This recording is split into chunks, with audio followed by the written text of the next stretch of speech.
어머니를 위한 성경 문화 이야기, 이스라엘 집 이야기. 애굽을 떠나 가나안 땅에 정착한 이스라엘 민족. 유목 생활에서 정착 생활로 삶의 형태가 변화합니다. 이러한 삶의 변화로 장막 생활에서 가옥 생활로 주거 형태를 바꾸게 됩니다. 이제 이스라엘 민족에게 집은 중요한 삶의 요소가 되었습니다. 이스라엘 집의 건축을 위한 자재는 돌, 나무, 갈대, 진흙이었습니다. 가공이 쉬웠던 석회암은 집 건축의 주요 자재였습니다. 이스라엘 집은 다듬지 않은 돌과 대강 자른 나무로 일반인들의 거주지를 만들었으며, 다듬은 돌과 정교하게 조각된 나무를 사용하여 궁전, 신전, 지도층의 집을 만들었습니다. 물, 모래, 석회석으로 만든 회반죽은 집의 벽이나 지붕에 발랐는데 이는 그 방수 효과가 뛰어났기 때문입니다. 이스라엘 민족이 살았던 지역은 우깃이 많은 비가 내렸고 지진도 발생하는 지역이었습니다. 그랬기에 튼튼한 기초공사가 필수였습니다. 집을 세우기 위해선 먼저 땅을 평평하게 만들고 기초석을 세웠습니다. 세운 기초석을 기준으로 갈대로 측량하여 반듯한 벽을 세웁니다.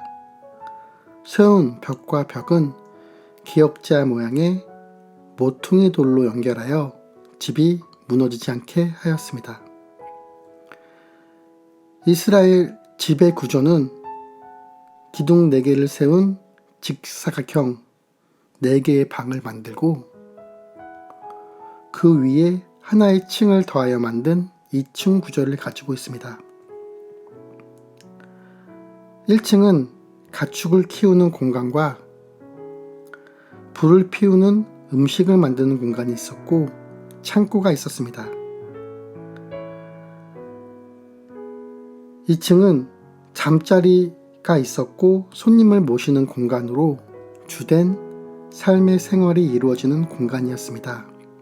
한 집에는 5명에서 7명 정도가 살았을 것이라 추측합니다. 이스라엘 민족의 창고는 여러 가지 모습을 지녔는데요. 궁전, 신전의 보물창고, 곡식 저장고 등이 있었습니다. 창고는 나무로 만든 빗장에 자물쇠를 단 여닫이 문으로 보호되었습니다. 이 문을 열기 위해선 거대한 열쇠가 필요했으며 사람들은 이 열쇠를 어깨로 메고 다녀야 했습니다. 이는 부의 상징이 되었습니다. 집의 지붕은 돌로 사면을 완성시킨 후 수평으로 돌 무화과 나무로 대들보를 만듭니다. 이후 수직으로 종려나무 잎을 엮은 후 자갈과 진흙을 발라 무거운 돌림돌을 굴려 만들었습니다. 이 작업을 2회에서 3회 정도 반복하면 지붕이 완성되었습니다. 진흙이 주 재료인 지붕은 우기 때 내리는 비로 인해 파손이 쉽게 되었습니다. 따라서 1년에 한 번 이상 굴림돌을 굴려 진흙을 다져야 했습니다. 간혹 지붕의 진흙 사이에 들풀의 씨앗이 날라와 풀이 자라는 경우가 있었습니다. 그 풀은 건기에 타거나 굴림돌로 뭉겨지게 되었습니다. 성경은 이런 지붕의 풀을 허망한 것의 상징으로 표현하였습니다. 부자들은 기와를 사용하여 지붕을 꾸미기도 했습니다. 집의 지붕 공간은 거주 공간의 연장선이기도 했습니다.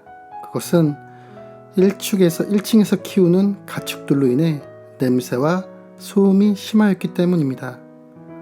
건기 시에는 사람들이 지붕에 올라 그늘을 치고 생활을 했으며 집들의 간격이 좁았기에 지붕 사이로 이야기를 전하기도 했습니다.